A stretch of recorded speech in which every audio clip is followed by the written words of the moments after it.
Shalom, nous allons étudier le Daf Kuf Tetzain dans Masechet Psachim. Nous reprenons en haut du Daf Kuf Tetzain. Apalpi she'en charoset mitzvah dans la Mishnah, on avait vu que selon Tanakama, charoset ce n'était pas une obligation. La Gemara dit ve'ilo mitzvah, mishum mai maitela. Si c'est pas une mitzvah, une obligation, pourquoi on la porte finalement à table? Amar Rabbi Ami mishum kappa. Kappa, c'est donc ce qu'on a vu dans le Daf précédent.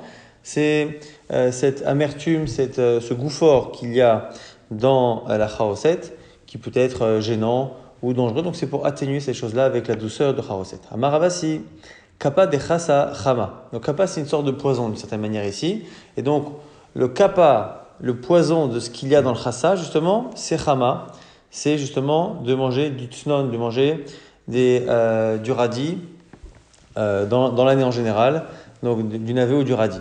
Kappa de chama karté. Par contre, le chama lui-même, le tsnon, il a lui aussi une amertume, une force, et qu'il faut atténuer avec karti, avec les poireaux. Et kappa des kartis, ce qui va atténuer la force du poireau, c'est chamimé, c'est de l'eau chaude. Et on nous dit que finalement, kappa des kulhu chamimé, l'eau chaude finalement fonctionne avec tous les aliments forts que l'on a cités précédemment. En attendant d'avoir de l'eau chaude, nemachi, on va dire cette formule, kappa, on l'appelle donc le kappa, c'est-à-dire c'est encore une fois la force et l'amertume qu'il y a dans l'aliment qu'on a mangé. Dachir nalach, je me rappelle de toi, ou Shah benatar, et tes 7 filles, ou le Tamne kalatar, et tes 8 belles filles. Rabbi Elazar bar Rabbi Sadok dans la Mishnah avait dit Omer mitzvah, selon lui c'est une obligation de faire la charoset. Maï mitzvah, pourquoi donc une mitzvah? Rabbi Levi Omer zecher la tapouach, c'est en rappel de la pomme. Pourquoi c'est marqué dans le Midrash que comme c'est marqué Tara tapouach orticha, qu'on était sous les pommiers, c'est une allusion aux femmes en Mitzrayim qui accouchaient en cachette de peur qu'on leur prenne leur bébé, sous des pommiers, parce que les pommiers en général ont des feuillages et des branchages qui sont assez bas. Et donc, pour se rappeler ça, on fait charoset avec justement entre autres la pomme. Rabbi Yochanan Omer, Zecher le titre selon Rabbi Yochanan, c'est une allusion, un rappel au mortier qu'on utilisait pour construire les bâtiments en Égypte. Amar Abaya Baino dit, il kar, tsarir les kahouye, mais gam tsarir et samouché. Donc, les kahouillés, c'est mettre des aliments comme du vin, comme de la pomme, des éléments comme ça pour rappeler le tapouar. Mais tsaré les samouché, il faut aussi mettre des choses épaisses et des choses sèches, écrasées, pour justement le titre. Les kahouillés, zécha la tapouar, mais tsaré les samouché, zécha la titre. Tanya, Mbraïta nous dit qu'il va être des Rabbi Yochanan, comme Rabbi Yochanan, tavlin. On met justement des tavlines, on met des épices.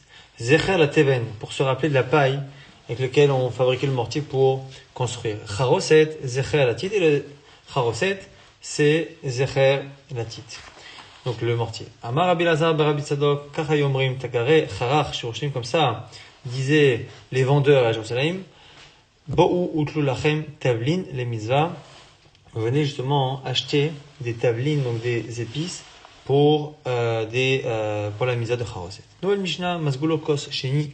Une fois qu'on a versé le second verre. Mais Kana ben shoel avi, c'est là que le fils demande à son père, Manishtana, pourquoi finalement on fait tout ça ce soir. Mais imendaat baben, si l'enfant n'a pas la capacité à poser la question, aviv melamedo, le père lui enseigne. Manishtana lailaze, mikol alelot, qu'est-ce qui change cette nuit-là des autres nuits? Sheve kol alelot, anu ochlim chametz ou matzah, les autres soirs de l'année, on mange soit du chametz, soit de la matzah. Lailaze kulo matzah, cette nuit-là, ce soir-là, on ne mange que la matzah. Sheve kol alelot, anu ochlim, she'ayrakot. En général, on mange d'autres légumes. À Laïla Azé, Maror, cette nuit, ce soir, on mange en particulier des herbes amères du Maror. En général, on mange de la viande cuite, grillée, bouillie. Et ici, à Laïla Azé, Kulot Sali, on la mange que grillée. C'est une allusion ici au Korban Pessah. Partie du coup qu'on ne dit plus aujourd'hui dans la Manishtana parce que on n'a plus le Korban Pessah. Et chez Bechol Alelot, à nous, Matbelim Pa'amachat, les autres jours de l'année, on trempe une fois. La Gemara se posera la question pourquoi on trempe une fois, mais en tout cas, on trempe une fois.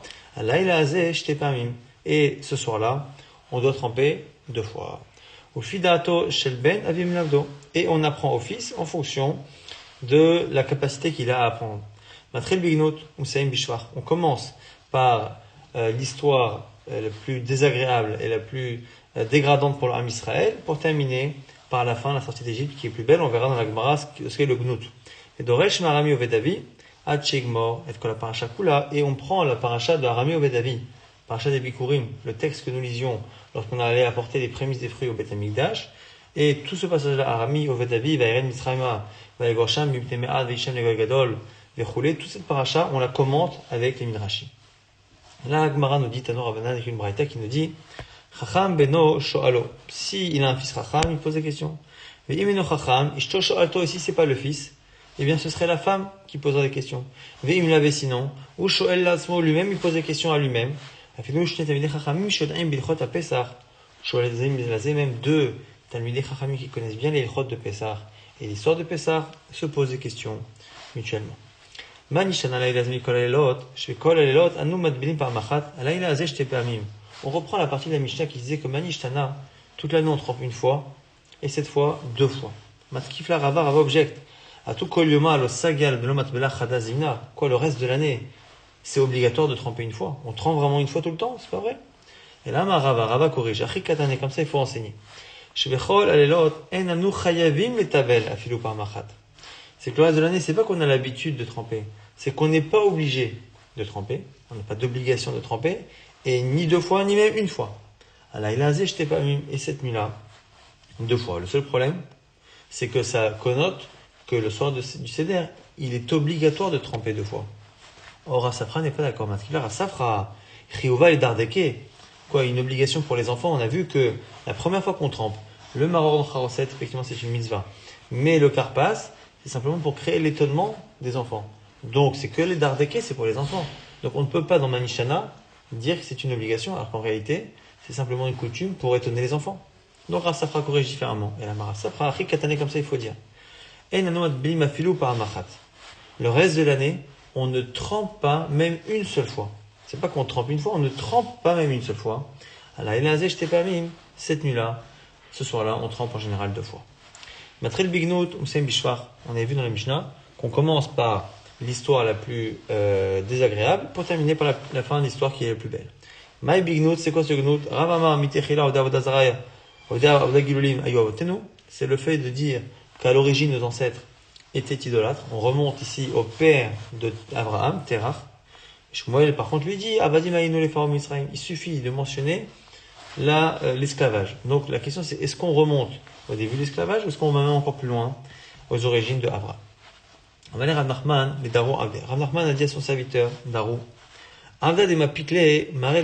si tu as un maître qui libère son employé, son serviteur, et il lui donne de l'argent et de l'or, qu'est-ce que le serviteur devrait dire à son maître?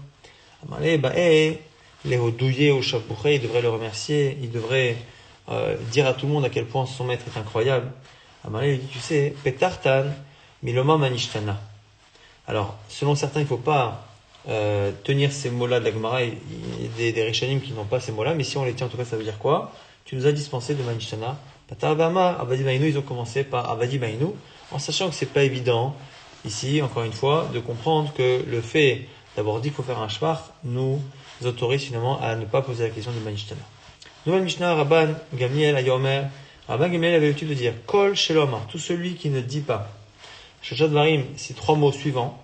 Le Pessah, le soir de Pessah. Lo Yatsaï de Chovato, il n'a pas fait sa misa du Seder. Mais éloigné les voici. Pessah, le commande Pessah. Matzah, la Matzah, et Maror, l'herbe amère. Pessah, Hashum, chez Pessah, Amakom, Albate Avotenu Mitzraim. Pessah, par rapport au fait qu'Hachem a passé au-dessus des maisons de nos ancêtres et n'a pas tué les premiers-nés Shnema. Martin, quand c'est marqué, vous direz Zevar Pesach Hu Hashem, c'est le Korban Pesach pour Hashem, qui quoi? Asher Pesach al Bate Ben Israël, qui lui aussi, Hashem, est passé au-dessus donc des maisons. Donc c'est le Korban Pesach par rapport au fait qu'il a été posséder.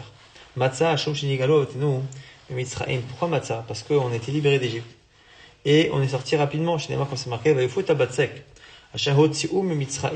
Ils ont cuit la pâte en sortant d'Égypte, au God Matzot, qui étaient des Matzot, et le Hametz. Pourquoi? Qui Gorshom et Mitzrayim, car ils ont été renvoyés d'Égypte par les Égyptiens qui voyaient leurs enfants mourir. Ils n'ont pas eu le temps de se retourner, de se préparer. Maror, Hashom, Shemereru, Mitzrim, et Traya Otenu Mitzrayim. À Maror, parce que les Égyptiens ont rendu la vie amère à nos ancêtres. Shnema, quand c'est marqué, Vaimareru, et Trayehem, Ba'avodakasha. Ils ont donc rendu amère la vie de nos ancêtres avec du travail très dur. Dans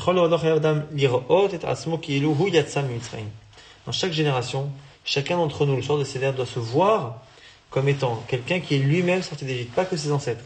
Chez Néma, comme c'est marqué, Veigatta levincha, tu diras à ton fils. Mais où ce jour-là, donc le jour du Seder, Ba'avorze asa Hashem li betseti mimitzraim. Voici la raison, ces mitzvot-là sont la raison pour laquelle Hashem m'a sorti d'Égypte. Or, la Torah, lorsqu'elle me donne cet ordre, elle sait très bien que la plupart des générations n'auront pas connu la sortie d'Égypte. Et pourtant, on demande à des gens qui n'ont pas connu la sortie d'Égypte, de dire à leur enfant, Hachem m'a sorti d'Égypte. Donc c'est, d'une certaine manière, un conditionnement qu'il faut effectuer pour pouvoir faire cette mitzvah. Les fichar, c'est la raison pour laquelle, Anoï Chavim Lodot, les Halel, les Shabbat, les Fa'er, les Romem, les Hader, on a l'obligation de louer, les Shabbat, de glorifier, les Fa'er, les Romem, élever, les Hader. Encore une fois, toujours des expressions qui montrent qu'on doit louer, glorifier Dieu, les Varer, bénir, les Halel, ou le Kales, les Mish, Asalautenu, Velanu, à celui qui a fait à nos ancêtres et à nous, et Kolanissim, et ou ses grands miracles. Aussi, Anu Merdut, les Chérot, nous a sortis de l'esclavage à la liberté. Miyagol et Simcha, de la tristesse à la joie. Mais Evel, Liyom Tov, du deuil à un jour de fête. Mafela, les Orgadol, de l'obscurité à la grande lumière. Mishaboud, les Goula, et de l'esclavage à la délivrance. Venoma, les Fanav, Alléluia. Et c'est la raison pour laquelle il faudra dire devant un Kadosh Baruch Hu, Alléluia, louer Hachem. Adechan ou Omer. Ça, c'était donc l'introduction du Hallel. Jusqu'où on dit le Hallel? Bet Shammai Omrim, Ad Emabanim Semecha Alléluia. Lui, selon nous, on s'arrête à ce passage-là. Bet Hillel Omrim, Ad Challamish Lema'inomaim. Donc, un autre passage. Donc, la fin du deuxième chapitre. Alors, selon Bet Shammai, c'est la fin du premier Perek que l'on termine. Vechotem Geoula. Et après cela, on termine par une bracha sur la Geoula, sur la délivrance. Rabbi Tarfon Omer, Asher Ge'alanu Ve'galet Avotenu Mimitzraim. Voici la bracha. Baruch Hashem Elokeinu Melech Olam, Asher Ge'alanu qui nous a libérés, Ve'galet Avotenu qui a libéré nos ancêtres d'Égypte. Velo Yachotem, selon lui, on ne rajoutait pas d'autres Baruch. Rabbi Akiva Omer, non. Ken Hashem Elokeinu, on rajoute sur tout ce qu'on a dit là. Ken Hashem Elokeinu Ve'lokavotenu Yaga'enu L'Moradim Ve'legalim Acherim. Hashem va nous faire arriver à d'autres fêtes, à d'autres joies. Abaim Likratenu les Shalom, qui vont venir en paix. Smechim Beminyan Ayrach.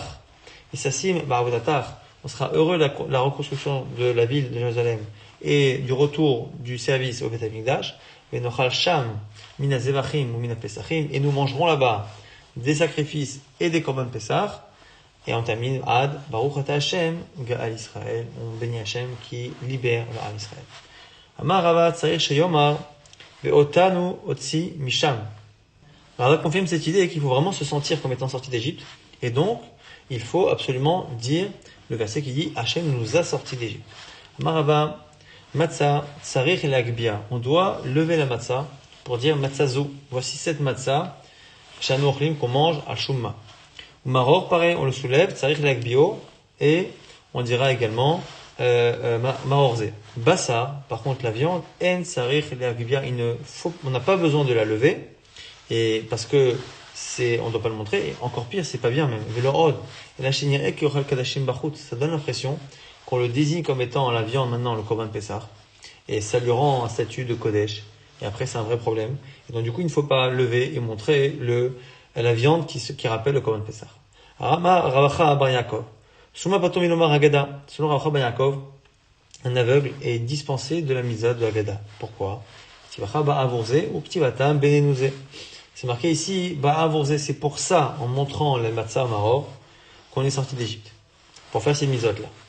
Et d'où on sait que zé, c'est quelque chose que la personne doit absolument devoir montrer du doigt, et donc si elle est aveugle, elle ne peut pas. Parce que Benenouze, là-bas c'est dans Soreur ou Moré. Lorsque des parents ont un enfant qui est très particulier, un cas théorique qui n'est jamais arrivé, qui ne devait jamais arriver, mais que la Torah décrit, un enfant qui vole et qui mange des quantités de viande et de vin énormes chaque jour, les parents l'amènent au tribunal, il dit Benenouze, ce fils-là, eh bien, il est Soreur ou Moré. Et en le désignant, de là, on a une racha qui dit que s'ils doivent le désigner, le montrer, c'est que si les parents sont aveugles, on n'appliquera pas ce din-là. Malalan, prat les soumines, afkat, prat les soumines. Alors, ce sera pareil ici. Comme là-bas, le zé, c'est pour exclure celui qui ne voit pas. Pareil pour la matzah, celui qui ne peut pas voir ce qu'il est aveugle, ne sera dispensé de la mitzvah de Haggadah. On a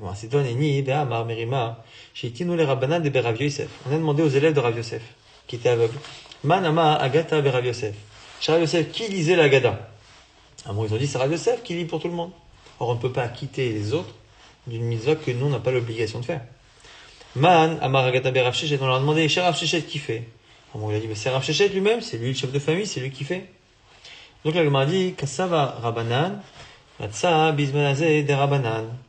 Donc les avis qu'on vient de citer, comme ils pensent qu'aujourd'hui on n'a plus Korban Pessah, et que, comme c'est marqué Al Matzot Umorim Yochlohu, le Korban Pessah on le mangera avec Matzah ou Maror, de la même manière que le Maror il est des Rabanan quand il n'y a pas de Korban Pessah, ce sera pareil pour la Matzah, c'est des Rabanan quand il n'y a pas de Korban Pessah, et la Gada c'est la même chose, Ba'avourze, la Gada, la Matzah, le Maror, tout est relié au Pessah, il n'y a pas de Korban Pessah, toutes ces mitzvot là sont mis des Rabanan, et donc c'est la raison pour laquelle, finalement, il laissait Rav Yosef à Rav Sheshet faire.